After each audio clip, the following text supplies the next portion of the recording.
No one remembered the exact moment the war began. At first, it looked like a mistake. A signal misread, a ship entering the wrong space lane. Humanity had been exploring deep space for decades, meeting dozens of alien species. Some were friendly, some were cold but respectful, and some were dangerous but distant. The Galactic Coalition believed rules could control everything. They were wrong. The first human colony on the outer edge of Coalition space vanished in less than 1 hour. No warning, no message, just silence. When scout drones arrived, they found broken cities, burned land, and no survivors. The attackers left no symbols, no signatures, only destruction. Within days, more colonies were hit. The aliens who attacked called themselves the Karex Dominion. Tall, scaled beings with glowing eyes and heavy armor grown from living metal. They believed strength decided truth. To them, humans were weak, noisy, and expanding too fast. The Coalition demanded peace talks. The Karex answered with fire. Human fleets fought back, but they were not ready. Karex ships were faster, their weapons burned through shields like paper. Every battle pushed humanity closer to collapse. Earth itself prepared for invasion. Among the millions affected by the war was one man no one important noticed. His name was Aaron Cole. Aaron was not a hero, he was not famous. He was a survival specialist assigned to frontier worlds, trained to keep colonists alive on harsh planets. He knew how to hunt, build shelter, and survive with almost nothing.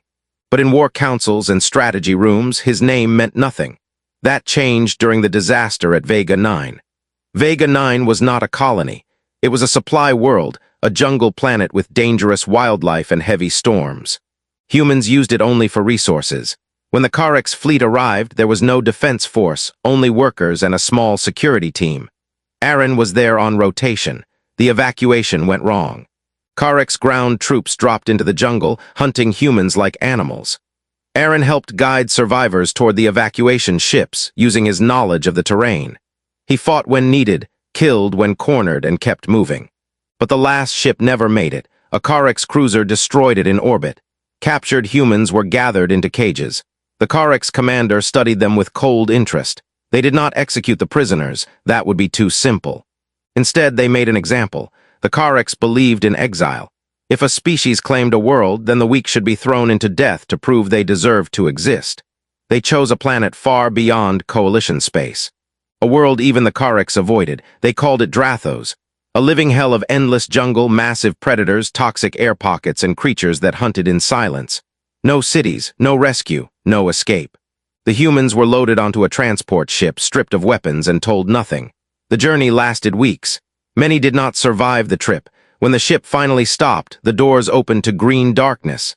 Aaron stepped out with the others. The air was thick, warm, and heavy with strange smells. Trees taller than skyscrapers blocked the sky. The ground moved with insects and small creatures that scattered at their feet. Then the ship left. No speech, no final words. Just silence and the distant sound of engines fading away. Panic spread instantly. Some humans screamed. Others fell to their knees. A few ran into the jungle without thinking. Within minutes, the first screams of death echoed through the trees. Aaron did not move. He listened. The jungle spoke to him, not with words but with sound, the calls of predators, the silence before movement. The way leaves shook when something heavy passed through. This world was alive and it was hungry. Aaron gathered a small group, those who could still think. He told them to stay quiet, to move slowly, to stay together. They tried. It did not matter. A creature burst from the trees without warning. It moved on 4 legs, its body covered in hard plates, its mouth full of curved teeth. It killed 2 people before anyone could react. Aaron stabbed it with a broken metal rod again and again until it stopped moving. The jungle answered with noise. More creatures were coming. They ran. Hours passed. Maybe days. Time lost meaning. One by one, people died to predators, poison plants, infections, or fear. The jungle did not care. Eventually, Aaron was alone. Wounded, exhausted, bleeding, but alive. That night, as glowing plants lit the forest in soft blue light, Aaron sat against a tree and watched the shadows move. Something large observed him from a distance. It did not attack. It studied. Aaron understood then. This world respected only one thing, survival through strength and intelligence. Not loud power, not numbers, adaptation. He stopped thinking like a human on Earth. He became something else. Days turned into weeks. Aaron learned which creatures hunted by sight, which by sound, which by smell. He used mud to hide his scent. He learned which plants healed and which killed. He used bones as tools, fire as protection, traps as weapons. Predators began to avoid certain paths. Other creatures watched from the trees, curious but careful. The jungle noticed him. One night, a massive apex beast approached his camp, taller than any creature he had seen. Its eyes glowed gold in the darkness. It could have killed him easily. Aaron stood his ground, not in fear, not in challenge, in readiness. The beast studied him for a long moment, then turned away. From that night on, the jungle changed. Aaron was no longer prey. Far across the stars, the Karek's dominion moved on satisfied. They believed the exiles were dead, forgotten, erased. They were wrong. Something had survived on Drathos, something human and something more. The jungle did not attack Aaron the next day. That alone told him something important. On Drathos, nothing was kind. If something left you alive, it was not mercy. It was curiosity or caution. Aaron woke before the glowing plants dimmed. He moved slowly, checking his traps. One had been triggered, but the creature was gone. Blood marked the ground, thick and dark. Whatever escaped was wounded. Good, Aaron thought. Wounded predators made mistakes. He followed the trail carefully, stepping only where he had stepped before. The jungle watched. He could feel it. Small eyes in the leaves, large shapes moving far away. This was not a place where anything stayed hidden for long. The trail ended near a pool of dark water. The wounded creature lay dead at the edge, torn apart by something much larger. Aaron studied the marks, deep cuts, heavy weight, an apex predator. He took what he could, teeth, plates, meat, and left quickly. Staying near a kill was an invitation to die. As days passed, Aaron's movements became confident. He no longer rushed. He planned. He learned patterns. The jungle ran on rules, and rules could be broken. Smaller predators stopped attacking him. Some watched from a distance, heads low, bodies tense. They remembered pain. They remembered fire. They remembered traps. The larger ones still hunted him.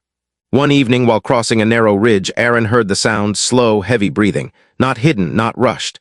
A challenge. The creature stepped into view. 6 legs, thick armor, spines along its back glowing faint red. Its eyes locked onto Aaron, calm and certain. This was not a mindless beast. This was a ruler. Aaron did not run. He lowered his spear slightly, shifting his stance. He did not attack. He waited. The creature moved closer. The ground shook. Its breath smelled of blood and rot. Then it stopped. For long seconds, neither moved. The jungle held its breath. Finally, the creature turned away and vanished into the trees. Aaron exhaled slowly. That was the moment the jungle decided. He was not food. He was a rival. From that day on, the jungle reacted differently. Paths opened where none existed before. Predators avoided his camps. Some creatures followed him, not to attack, but to observe. Aaron began to hunt the hunters. He did not do it for pride. He did it for survival. Apex predators controlled territory. If he removed them, he could shape the land around him. He used patience. He studied their weaknesses, joints. Eyes, nests, he never fought fair. One by one, the great predators fell. The jungle adapted again. Other species filled the gaps, but none challenged Aaron directly. He had become part of the system, a new force. Far above, unseen, alien eyes watched. The Kareks had not fully abandoned Drathos. They used it as a testing ground. Drones observed from orbit, recording data on creatures strong enough to survive. One drone detected something impossible. A human, alive, not only alive, but thriving. The footage showed predators avoiding certain regions, carcasses arranged in patterns, fire used with control, tools made from bone and metal. The Kareks commanders were confused. Humans were not supposed to last days on Drathos. This one had survived months, they argued. Some demanded immediate extermination. Others were curious. Strength mattered to the Kareks. A weak enemy was worthless. A strong one deserved attention. They chose to watch. Back on Drathos, Aaron sensed change again. The jungle was quieter, too quiet. He felt watched not by beasts, but by something distant. He did not look up. Instead, he prepared. He built stronger shelters, hidden paths, signal fires, not to call for help, but to mislead observers. He wanted whoever was watching to see what he allowed. Weeks later, Aaron found something unexpected. Ruins, old stone structures half swallowed by vines, alien but ancient. Symbols carved deep, worn by time. This world had not always been wild. Something had lived here before. Something intelligent. As he explored deeper, he found bones, massive, far larger than any creature he had seen. Whatever ruled Drathos once had fallen. The jungle was not natural. It was a weapon, a prison. Aaron understood then. This planet was designed to test and destroy. Only the strongest survived. Only the adaptable endured. Humans had been thrown here to die. Instead, one had learned. That night, as alien moons rose above the trees, Aaron stood on a high ridge and looked out over his territory. Fires burned where he allowed them. Creatures moved where he permitted. He was still human, but Drathos had changed him. He no longer asked if he would survive. He asked who would challenge him next. And somewhere beyond the sky, the Karex Dominion began to realize their mistake. They had not exiled a weak species. They had created something dangerous. The first sign came from the sky. Aaron noticed it at dawn when the glowing plants began to fade and the jungle shifted into its darker colors. Birds stopped calling. Insects went silent. Even the predators froze in place. The jungle did not do that without reason. Aaron stood still, eyes scanning the canopy. He did not see movement, but he felt it. A low vibration passed through the air, too smooth to be natural, something artificial. Moments later, a small object descended through the mist. It moved silently, floating between branches with perfect control. Its surface shimmered like liquid metal, reflecting the jungle around it. A drone. Aaron did not attack. He stepped into the open and looked directly at it. The drone hovered, observing him from every angle. Lenses shifted. Lights pulsed. It recorded his scars, his tools, the calm in his posture. This was not a hunting machine. It was watching, judging. Aaron raised his spear slowly, then lowered it and planted it into the ground. A clear message. I'm not hiding. The drone lingered for several seconds before rising back into the sky and vanishing beyond the trees. Aaron knew then. The aliens were watching him. Far away, aboard a Karex observation vessel, silence filled the command chamber. The footage played again and again. A lone human standing in the open, unafraid, surrounded by a jungle that even Karex warriors feared. This is not prey, one commander said. This is an anomaly, another replied. The Dominion respected strength. They measured worth through survival. This human had done more than survive. He had mastered Drathos. They decided to test him. Back on the surface, the jungle returned to normal, but Aaron felt the tension beneath it. Predators moved differently. They were restless, alert. That night, something new entered his territory. Aaron smelled it first. Metal, heat, blood. Then he heard the sound, heavy steps, deliberate, intelligent. He climbed into the trees and watched. 3 Karex warriors moved through the jungle. They were taller than humans, armored in living plates that shifted with their muscles. Energy blades glowed faintly at their sides. They did not rush. They hunted with discipline. They were not here to kill beasts. They were here for him. Aaron did not panic. He planned. He watched their formation, their spacing, their habits. They were strong but confident, too confident. They believed this world belonged to them. They were wrong. When the first trap triggered, it was silent. The ground collapsed beneath one warrior, dropping him into a pit lined with sharpened bones coated in venom. His scream echoed through the jungle before cutting off. The other 2 reacted instantly, weapons drawn, scanning the trees. Aaron struck next. He dropped from above, driving his spear into the exposed joint of one warrior's armor. The alien roared, swinging wildly. Aaron rolled away, using the terrain, never staying in one place. The 3rd warrior charged faster than Aaron expected. The energy blade cut the air inches from his chest. Aaron felt the heat. He retreated, leading them exactly where he wanted. The jungle answered. Predators surged from the shadows, drawn by blood and noise. Massive creatures attacked anything that moved. The Karex fought back, but they were surrounded. Aaron vanished into the trees. By morning, the jungle was quiet again. Only broken armor and alien blood remained. Aaron returned later, carefully. One Karex warrior still breathed, pinned beneath a fallen tree. His glowing eyes locked onto Aaron with something new, respect. Aaron did not kill him. He leaned close, speaking softly, even though he knew the alien might not understand the words. "Tell them," Aaron said. "Tell them what lives here now." The alien's eyes flickered. Aaron stepped back and disappeared into the jungle. Above the planet, alarms echoed through the Karex ship. The footage showed everything, traps, strategy, the jungle itself turning against them. The human had not just survived, he had won. This changed everything. Some commanders demanded full planetary cleansing, bombard the surface, erase the mistake. Others argued fiercely, this human represented potential. If one could do this alone, what could humanity become if pushed further? The Dominion chose a different path. They would escalate. On Drathos, Aaron sensed the shift immediately. The sky changed color. Thunder rolled without storms. The jungle grew restless again. He stood on his ridge watching distant fires bloom where none should exist. More were coming, stronger, smarter. Aaron checked his weapons, his traps, his shelters. He was no longer reacting. He was preparing. This was no longer survival. This was war. And for the first time since exile, Aaron smiled. The sky burned. Aaron watched from his ridge as streaks of fire cut through the clouds and slammed into the jungle far away. The ground shook. Trees older than human history collapsed like grass. The jungle screamed. The Kariks had stopped watching. They had come to reclaim control. Dropships pierced the canopy, crushing everything beneath them. Warriors poured out in waves, their armor glowing, weapons humming with energy.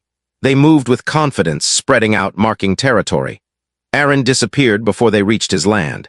He did not face them directly, not yet. The jungle became his weapon. The first Kariks patrol vanished without a sound, traps triggered. Vines snapped tight around armored limbs. Poison thorns pierced weak points.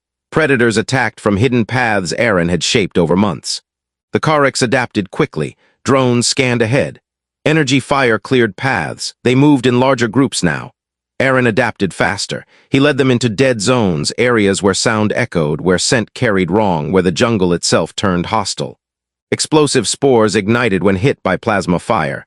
Acid rain plants burst under heat. The jungle fought back. Kariks commanders watched feeds in disbelief. Their soldiers were dying not to beasts alone, but to strategy, to planning. To a single human, they deployed heavier units. Massive walkers crashed through the forest, crushing predators and trees alike. Their weapons burned paths of destruction straight toward Aaron's territory. Aaron did not run. He waited. When the first walker stepped onto the ridge, the ground gave way. Months of work collapsed inward. The machine tilted, struggling. Aaron triggered the final charge. The explosion shook the world. The walker fell into the pit, torn apart by fire, acid, and crushing weight. The jungle swallowed the remains. Kariks' morale began to crack. These were warriors bred for conquest, yet this world refused to bow. Their technology failed where patience and knowledge ruled. Then the Dominion changed tactics. They hunted Aaron. Elite units tracked his patterns, predicting movement, cutting off routes. For the first time since exile, Aaron was forced into direct combat. Blades clashed. Energy scorched flesh. Aaron took wounds, deep and painful, but he did not fall. He fought with precision, using the terrain, never staying still. He was not stronger than the Kariks. He was smarter. By nightfall, the elite unit was gone. Aaron collapsed near a stream, blood mixing with alien water, his vision blurred. He pressed healing leaves against his wounds, breathing slowly, forcing his body to obey. The jungle did not attack him. It guarded him. Creatures circled the area, warning others away. Predators that once ruled these lands now served as silent watchers. By dawn, Aaron stood again. Above him, Kariks' ships repositioned. They were angry now, pride wounded, losses unacceptable. The commanders argued. Bombardment would end this. Erase the jungle, erase the human. But Drathos was valuable. Its creatures, its tests, its lessons. Destroying it would be wasteful. Instead, they chose a final challenge. They sent a champion. The dropship descended alone. From it stepped a single Kariks warrior, larger than the rest, armor etched with marks of victory. His presence silenced the jungle. This was no soldier. This was a legend. The champion spoke, his voice amplified through the air, translated by unseen technology. "Human," he said, "you have proven strength. Face me. Win and you live, lose and your kind ends here." Aaron stepped forward, no traps. No hiding, just ground, air, and two warriors shaped by different worlds. The fight was brutal. The champion was faster, stronger, relentless. Aaron was cut, thrown, crushed. Bones cracked, blood soaked the earth. Still he rose, he watched. He learned, he adapted. When the champion overextended, Aaron struck. Not with power, but with timing. A blade shattered, armor split. A joint failed. The champion fell. Silence spread across the battlefield. Aaron stood over him, breathing hard, barely standing, but alive. He did not kill the champion. He looked up at the sky, knowing they were watching. "This world chose me," Aaron said quietly. "You don't own it anymore." The Kariks' ships withdrew, not retreat. Recognition. On Drathos, the jungle breathed again. Aaron returned to his territory, wounded but unbroken. He had faced beasts, armies, and legends, and he had won. But he knew this was not the end. The Dominion did not forget strength. They collected it. The jungle was calm, but it was not peaceful. Aaron felt it as he moved through his territory. The animals watched him closely. Predators stayed back not in fear, but in awareness. The world knew something important was coming. Above Drathos, the Kariks' ships remained in orbit. They did not attack. They did not leave. They waited. Inside the flagship, the Dominion Council gathered. The defeat of their champion had shaken them. For the Karek's, strength was law. To lose a champion meant one truth could not be ignored. The human was strong. More than that, he was adaptive. Some commanders argued that Aaron should be eliminated immediately. Others spoke against it. They had seen the recordings. A single human had survived where entire species had failed. He had turned a death world into a weapon. If one human can do this, a senior commander said, what happens if we face millions? The room fell silent. They knew the answer. Humanity was still fighting the Dominion across the stars. Humans were losing battles, but they were learning, adapting, evolving faster than expected. Drathos was proof. The Council reached a decision. They would not kill Aaron, they would use him. Back on the surface, Aaron sensed movement that did not belong to the jungle. A controlled descent. No weapons fire, no shockwaves. A landing craft touched down at the edge of his territory. Aaron approached openly. The craft opened and a small group of Kareks stepped out. No armor, no weapons. Their posture was cautious, respectful. One stepped forward and spoke through a translator. Aaron Cole, the alien said, you have earned the right to be heard. Aaron did not respond immediately. He studied them, their breathing, their stance, their eyes. They exiled me here to die, Aaron said. Why should I listen now? The Kareks bowed slightly. Because the Dominion has learned, the alien replied. And learning is rare for us. They explained their decision. The Dominion wanted to end the war, not through surrender but through balance. They believed humans were dangerous, but now they understood why. Humans did not break. They adapted. The Kareks offered Aaron a place, not as a prisoner, not as a test subject, but as a symbol, proof that humanity deserved recognition, not extermination. Aaron laughed softly. You learned this from one man? He asked. No, the alien said, from what one man represents. Aaron considered the jungle behind him, the world that had tried to kill him and failed, the place that had shaped him into something stronger. I won't be your symbol, Aaron said, and I won't serve your dominion. The Kareks stiffened. But, Aaron continued, I will deliver a message. The aliens listened. You tell your leaders this, Aaron said. Humans are not prey, we are not tools, and we are not weak. You pushed us into hell, and one of us mastered it. Imagine what happens when humanity stops running. The Kareks delegation withdrew without argument. They had their answer. Days later, something unexpected happened. A human signal cut through the sky. Aaron froze as a familiar frequency echoed across the jungle. Old, military, human, rescue. A stealth ship broke through the clouds, battered but alive. It avoided Kareks sensors using stolen data and risky jumps. Humanity had not forgotten Drathos. They had followed the rumors. A human survivor. Aaron stood in the open as the ship landed. Armed soldiers poured out, tense and ready. When they saw him, scarred, armed with alien bones, surrounded by silent predators, they stopped. For a moment, no one spoke. Then a captain stepped forward slowly. Aaron Cole, she asked. Aaron nodded. We came to get you home, she said. Aaron looked up at the sky, at the Kareks ships watching from orbit, at the jungle that had become part of him. Not yet, he said. The captain stared. This war isn't over, Aaron continued. But it can end, and I know how. He explained everything. The jungle, the Dominion, the lesson they had learned too late. Humanity listened. This changed everything. The rescue ship did not leave immediately. It transmitted data, evidence, proof of human potential, proof that the Dominion's greatest weapon had failed. Across human space, morale surged. Across the Dominion, fear spread. Aaron stood between two worlds now, one that made him and one that needed him. The Kareks ship slowly pulled back from orbit, not retreating, reconsidering. On Drathos, the jungle remained silent, waiting. Aaron knew the final choice was coming, and when it did, it would decide the fate of more than one species. The jungle of Drathos was quiet in a way Aaron had never felt before. Not the quiet of danger, not the silence before a hunt. This was different. The world was waiting. The human ship remained hidden in the upper atmosphere, engines cold. The Kareks fleet stayed at a distance, weapons powered down. For the first time since the war began, no one attacked.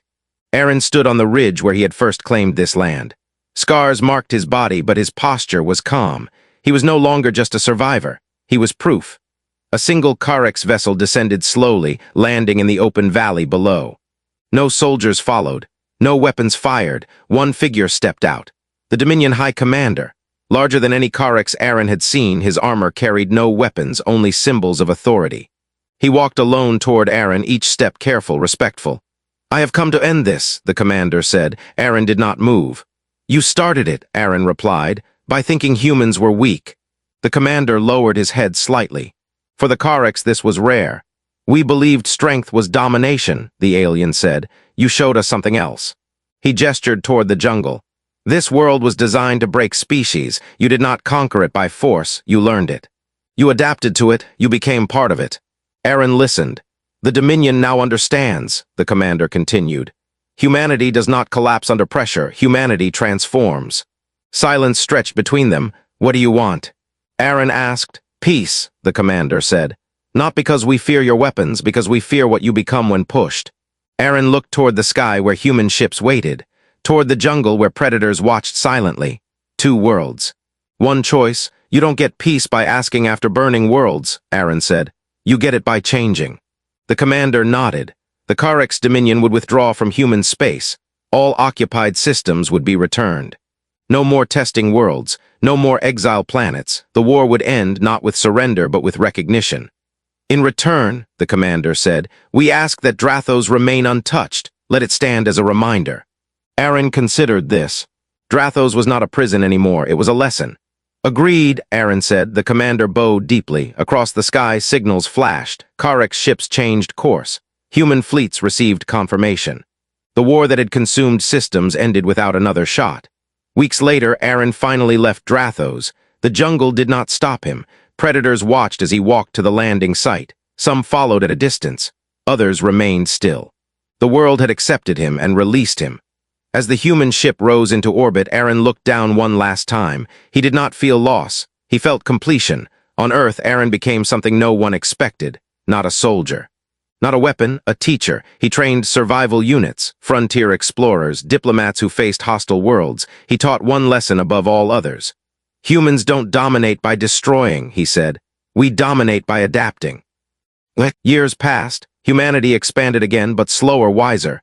Alien species watched carefully now. Some feared humans, others respected them. None underestimated them. Drathos remained untouched, a green scar in